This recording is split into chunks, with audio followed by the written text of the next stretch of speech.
Good morning from Panhandle Outdoors, America's only daily outdoor TV show. Your source for fishing, hunting, and information for folks who enjoy the great outdoors. Now sit back, relax. It's Panhandle Outdoors. Good morning, folks. Welcome to Panhandle Outdoors. I'm Winston Chester. Glad you're here this morning. We've got a big show lined up, but first, let's take a look at our weather, brought to us by Gulf Coast Air Conditioning, Drew Pollard, and hardworking crew taking care of our everyday comfort needs. High today, 93, low 78. We're looking at the water temperature at the end of the pier, 84.7, so right at 85 degrees. Warm water we're having right now. Our river reading is brought to us by the good folks at Panama City Coca-Cola. The Apalachicola Brunchtown this morning reading 5.8, pretty level right there, and the Choctaw Caraville 4.1. So both rivers are going to look for the weekend is going to be low, lower than normal than they have been in the last couple of weeks. Tide chart brought to us by Kent Forest Lawn. Good strong tides. High this morning at actually 137. It's going to be high tide it's going to be at noon, 137 right after lunch. And the low is going to be at 11:42 tonight. Good strong tidal flow. Wind's going to be coming out of the east now around 8.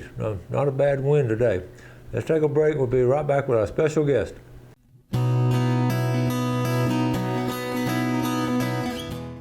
Okay, welcome back. And look who's here this morning. Officer Travis Bashford, welcome back. Good morning.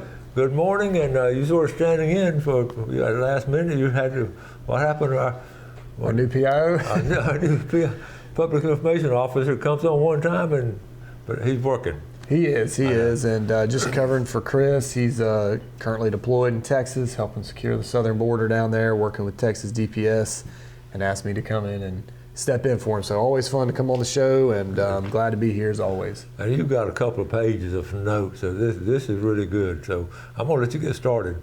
We got a little bit of everything, and the hot topic on everybody's mind. I've heard a lot of good trips, people going out for red snapper season since it's opened.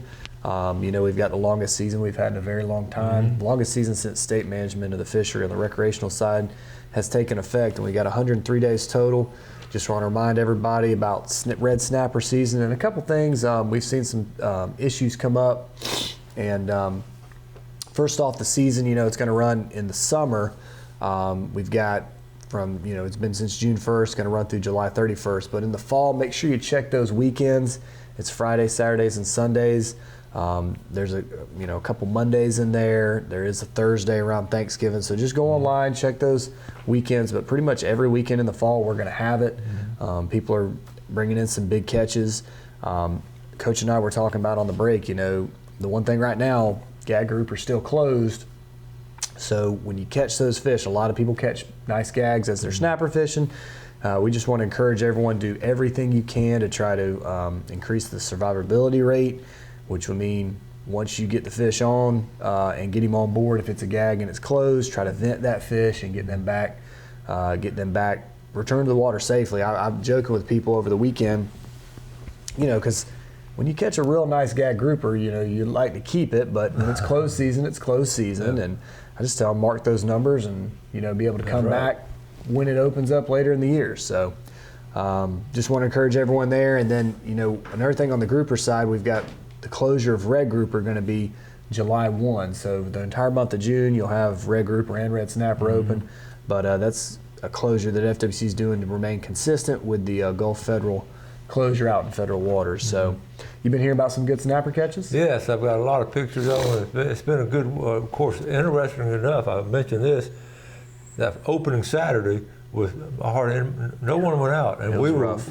Billy Archer, we go with him every year, the opening Saturday, I've talked about it, and he called it off, and we were glad because it was 5 to 6, and nobody went out Saturday. And Sunday was a little bit better. A few people went out, but then Monday and Tuesday, and man, they started hitting it regular then. So great catches, and we'll make it up. But it's not any fun out there in 5-6 foot seas. No, it's not when it gets like that. And have you had a chance to reschedule, or? Yeah, we've rescheduled for August. We'll go back. And, okay. We're going back later on.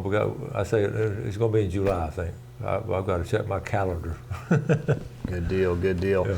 Yeah, so and that's the good thing about the federally chartered boats. They're going to run through August 28th. So they get a longer season in the summer, and then it goes back to the recreational in the fall where they get the weekends. So kind of balances out there. A lot of people super happy about that season. Well, that's been the money fish forever, and it's still just a good population. It's been well managed, really.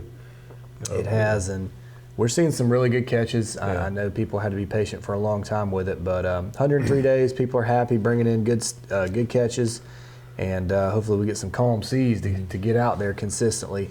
Right now they've got gag grouper on, as we talked about them earlier, opening September 1st if everything holds with that, and then triggerfish is going to reopen August 1st.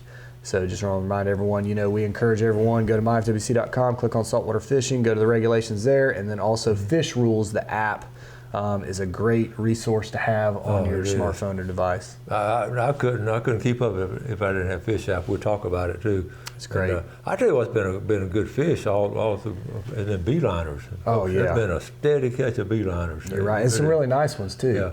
I actually went out of Destin about 2 weeks ago, and we caught some beeliners there. It's actually on a head boat, so we had a good trip. I showed the video on here, but it's just been a steady, and a lot of people like the beeliners better than the snapper to eat because it's good. It's good meat. It's very good, yeah, and a lot of people do prefer those. And did you go out then before red snapper opened? Yes, 2 days before. We went out on a Thursday, it opened on Saturday. We caught some red snapper, and we took some family folks and took some cousins out, and they were all excited, and they just couldn't believe they couldn't keep a red snapper. We have a season in Florida. That's true. Well, they were great. They loved catching them though. Good. Well, yeah, I mean, like I said, it's just been really good. And then in the bay, it's been really heating up too. We're seeing good trout, good catches of trout, redfish, flounder, all that's really heating up. I know I've seen some good catches over toward Crooked Island Sound, East Bay, West Bay. I mean, it's all the baits really going off, and the fish are eating. So. And I tell you what showed up in June like it does every year, tarpon. Some guys, I've seen some great pictures. Some of my former students who are captains now catching some nice tarpon. Oh yeah. Keeping them in the water, jumping in the water, getting pictures with them, and it's been some really nice tarpon. Yeah, and that's something that's really taken off the last few years. You've seen kind of cobia. It's been kind of tough to get them in the springtime, but in the summertime, tarpon have been very, very consistent. So, and we've also seen some mahi show up. We saw them actually Memorial Day weekend on. They've been pretty steady. We got warm water and some good sargassum out there. We're going to talk about that grass in a minute. Okay, let's take a break. We'll be right back.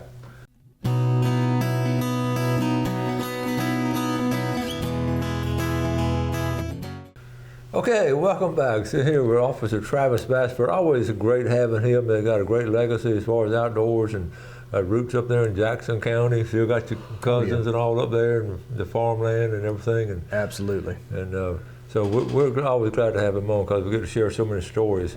Okay, we're talking about some other things too. Sure. Yeah. So we were just talking on the break, and just a couple things on boating safety. We're right here in boating season now at the peak, and I was looking at that. It's a boating accident. You can go online and look. Go to myfwc.com, click on boating safety. A lot of tips, a lot of good things on there. But they released the 2023 boating accident statistical report. Some interesting numbers on there as well. But Bay County, it's not one of the top 5 or top 10 counties in the state as far as population or registered boats or accidents. But we're usually around that top 15 area because. It's centered around boating here. We got a community centered around boating and fishing. And I just was asking Coach on the break, how many registered boats do you think we have in Bay County? Now stop and think about that. How many registered boats do you think we have registered here in Bay County? I just, I had no idea. And then when you tell me.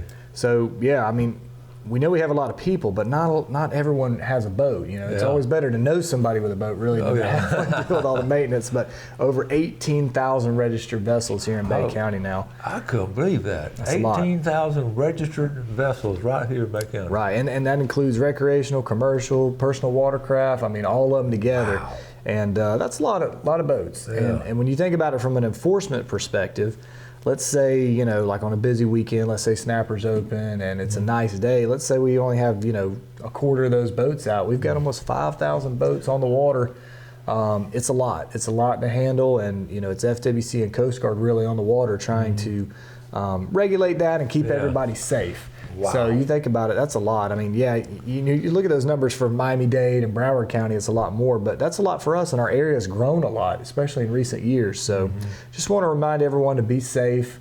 There's a lot of boat traffic out there, especially on the salt water. We are seeing them up at Deer Point and Econfina Creek as well. But a couple things I just wanted to remind everybody on. We talk about a boating safety course. You do that. You did that for years in outdoor ed. If anyone born after January 1st, 1988, you're required to have that course, and we encourage everyone else, take it, because it really helps you out with navigation rules. It talks about the safety gear required on the boat, what to do in an emergency situation, because you never know when that's going to happen.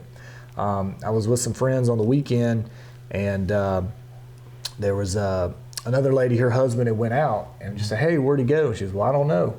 And I said, "Well, do you know what ramp he left from or where he's going?" And she goes, "No," but she had an app on her phone where she could track and have the location.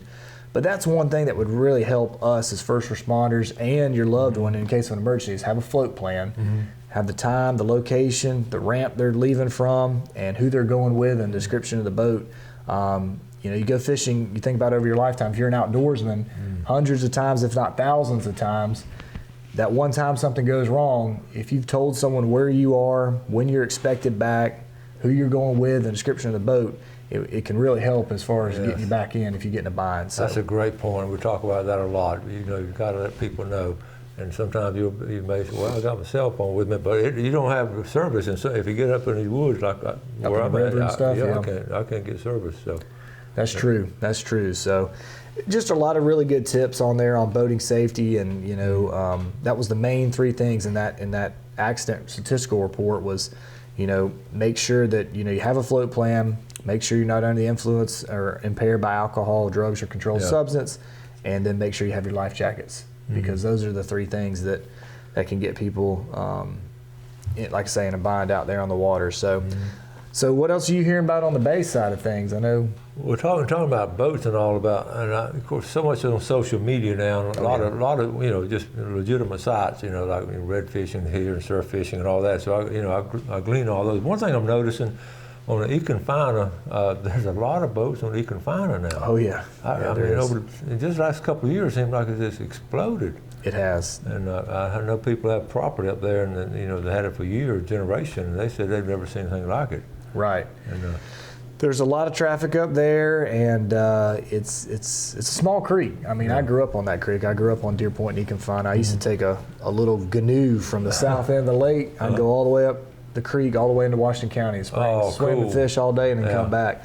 But it is a lot of boat traffic up there, and we're up there as well, just from an enforcement perspective. But just a beautiful place, and I think a lot of people, if they want to break from the Shell Island and that crowd, they kind of go up there, and it's a little quieter, a little more tame, it seems like. So. Yeah, I know, and we're talking about the Shell Island traffic is just really pretty heavy still. It is, yes, sir. Yeah, Shell Island every weekend is pretty busy, and then over to the west, another big one is Crab Island over in Destin. That's very consistent as well as far as people going out there and kind of rafting up. Yeah, we talk about that, and we're talking all the time about make sure if you're going to have alcohol and all, make sure that you're not driving a boat. That's so important. I know your wife does a tremendous job with got recognized with the state as far as busting impaired drivers, and that's awesome. Yes, sir, and that's just something we have zero tolerance on, because we see, unfortunately, in our line of work, we see what can happen when people have too much and choose to operate a vessel. It's extremely dangerous. Sometimes it's kind of socially acceptable, but it's the same as in a vehicle as it is on a vessel, so we have zero tolerance on that. Yeah. Well, I guess I didn't grow up around it. My dad, you can have a good time without doing that kind of stuff. I mean, in nature, you can have a good time without doing it. I've always felt that way. So I couldn't agree more. Yeah, and I like to say I agree 100% with that. Well, okay, listen. On the most people staying in the snapper limits now. Have y'all busted some, or some of them pretty For the most part, Yeah. you know, like I said, most people do want to follow the rules and the law. We had some cases made over the last couple weeks, not only on snapper, but you know, amberjack and gray triggerfish closed. Some people still want to bring gag grouper in, even though it's closed. So we've had some good cases get made. Okay, listen, you did send me a picture this morning of a nice catch. You want to talk about this a second? Sure, we can. Okay, here it is. Whoa. Nice. So this was the kind of one of the cases I want to highlight, and there's been so many, it's hard to really pick one. This was really good. This is a local case here in Bay County. Officer Matt Gore was on water patrol. This was during red snapper season. The problem is these guys had too many. There was only 3 people on board. And as you see, they've got 11 snapper there, and some of the ones down at the bottom were undersized as well. So they were cited for over the bag limit of red snapper and possession of undersized red snapper as well. So. And we see people sometimes they get, you know, when you get on a good spot, you know, sometimes you've got to have the restraint and you've got to have the discipline to say, hey, I've got in that case, they should have stopped at 6. Yeah. Instead, they just kept going.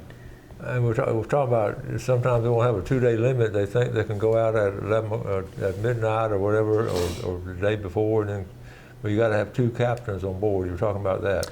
Correct. So that's a thing, and just wanted to go over that for everybody. Okay. If you do want to go and get 2 days of limit, let's say it's snapper or grouper or we talked about beeliners earlier or whatever, there are some requirements. It needs to be a charter. You need to have a paid receipt, sleeping and berthing areas for everyone on board, and then you need to have 2 licensed captains on board for that charter, because per U.S. Coast Guard regulations, you know, after 12, you would have to switch for safety. For safety reasons. Okay, So we're going to talk about that more. Let's take a quick break and come back and finish up on that. We'll be right back.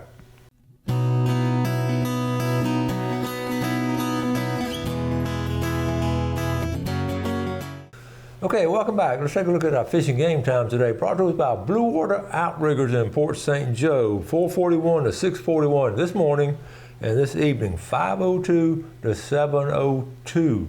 And we're talking about our officers. A lot of times y'all pair up, and sometimes y'all go single. And I know it's a lot harder to do something physical when just one of y'all there. And so I know y'all have been doing. You mentioned Matt Gore. He's doing a good job on that. And that's why I want to highlight Matt's case, because you know he was by himself. And, you know, you're having to deal with people from an officer safety perspective, and then going through fish boxes and finding the illegal fish. And like we were talking about, you know. That's one of many cases. There were a lot of fillets brought in where people were hiding fillets and fishing the closed season. But great job by Matt. He's always been a hard worker, making great cases, and he was all by himself, made that one there over the bag limit and undersized. Yeah, I've got some great officers, Matt and Keelan and all of those. And, but talking about hiding the fish, y'all sort of get trained a little bit on where to look. I mean, people think they can. You got a boat, and y'all so many places to hide. That's true. I mean, y'all sort of been trained on where to look. I mean, we do, yeah. So I get tickled every time I hear the cases. Oh, they hit them under the ice chest or whatever. I mean, how stupid can some people be? We've seen them, you know, in anchor wells, down in the bilge. Drink coolers. I know. I've heard. They're not always in the live well. There's not always where the normal places fish are kept. But we've had people hide them in the center console, all kinds of stuff. So but great job by Matt on the case and all of our officers out there. Triggerfish being closed, amberjack being closed. They've done a really good job, enforcing our regulations and trying to hold people accountable that don't want to follow the rules. And as you see, I mean, you get out there, if you catch 2 snapper apiece and you're able to catch some beeliners, and I know some people will catch some nice scamps and mahi. You've got enough to eat, and some people just didn't want to follow the rules there. So, okay. Yep. But another thing too, just I know we kind of got on the break there on that other. So if you do want to go out and you want to keep 2 days bag limit, there was a trip leaving. It was night before last, actually going on a 2-day. So in the Gulf, you need to go with 2 licensed captains. You need to have it needs to be a chartered trip where you've got a receipt that documents, hey, we're going on a 2-day trip, sleeping berthing areas for everybody on board. And then, only then, when you meet the hour requirement, you can't say I'm going on 2-day and then go out there for 10 hours and keep 2 days limit. So that's what all that stuff's there for, to kind of document that, hey, you're actually going out there for 24, 30 hours, whatever the case may be. and you're going out there and keeping two limits. So. And we got some tournaments coming up too. Some king mackerel tournaments coming up, and one in Mexico Beach and one down in Carabel. So that's going to be a lot of people will be out there on those. They'll get sure. 80 to 100 boats at Mexico Beach. I believe it. And y'all fished that one in Carabel years ago. Yeah, and they about back. I still support it. Everything goes well, and they've added red snapper to it. Oh, really? So 5,000 for the king and 5,000 for the red snapper. Wow. And then also 2,000 for the Spanish. So it's a good tournament. It's 20-something years they've been doing it. Wow. Yeah, I know y'all fished that one. Yeah, we're not fishing it now, but I'm going to go down there and cover it. And cool. Just a lot of good folks doing a lot of good things. We talk about it. Yeah. Absolutely. And then what's the one in Mexico Beach? You said the MBARA, the Artificial Reef Association, puts it on but also have something called a gollywhopper, which is sort of a predator. It just sort of precedes the big one there. So we're going to have them come on the show and talk about it. In fact, we're going to have them come on tomorrow and talk about it. So awesome. The gollywhopper. So that's a good tournament. And then of course Destin has all kind of ongoing tournaments. And oh yeah, and we got the billfish again going to be at Bay Point. When is that? Do you remember? Believe it's at the end of June. Okay. Yep. So that'll be another big one. Glad to see that one come back to the area because that's kind of a big event for everybody. Even if you don't fish, people go down and. Yeah, we've only got a minute or two left. We're not going to get into the shark or all that kind of stuff. But I know your folks from the helicopters and all, they on a constant basis they're seeing sharks, aren't they? We've always had them. Sure. And I know y'all see them, and we see them from different from the boats and all. So it's something to be aware of. Right, yeah, the sharks are always out there, and as the water warms up, bait, fish, everything moves in. We tend to have greater numbers of sharks along the shore, and unfortunately there was a couple attacks there, South Walton. Right. So it's just something to be aware of. Yeah. They are always out there, and people have asked us, here in recent days, about regulations. The shark regulations are the same. We can keep a lot of sharks. Some of them have to be over 54 inches. Some of them don't have a size limit, and some of them are closed. Again, you can go to myfwc.com or go to Fish Rules and get all your information on shark fishing. Yeah.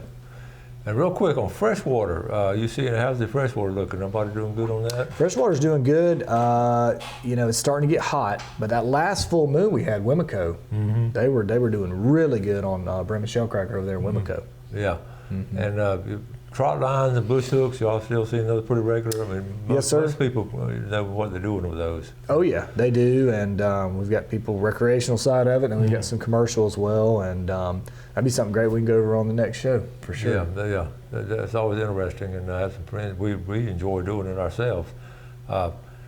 Jug fishing now, it's not legal in Florida, is it? Fishing with jugs, I don't. That's Seminole, you can do it on the Georgia side. Right. So I don't know if we're going to run out of time today, but we do need to bring that up. Yeah. Okay. As far as trot lines, jug fishing, and we had something else the other day that came up, a question about a retrieval device on something similar to a trot line / jug. Okay. That's something we could cover maybe on the next show. We will. Because we did kind of leave fresh water out this time, and we don't want to do that. Yeah, and a lot of folks are doing it. So if you have some questions, go and text them to me, and I'll get if you need to ask right away. They're really good about getting back with me. I'll get back with you as quick as we can, and also we'll have some questions for next time. So looks like we're about to run out of time again. Yep, goes quick. You staying busy with the family? Always. Balling and. We finally finished up ball. We're trying to get them out. We're doing a little fishing when we can. Good. We're not at work, so that's the game plan right now for summer. All right, thanks so much. Enjoyed it. Always great to have you. As always. Thank y'all for watching Panhandle Outdoors. Appreciate your viewership. Do something good for someone else today. Have a great day. Enjoy the outdoors. Take care of it, and God bless. Thanks for watching America's only daily outdoor TV show, Panhandle Outdoors with Winston Chester, featuring hunting, fishing, and other activities and information to help you enjoy the great outdoors. Join us next time for Panhandle Outdoors.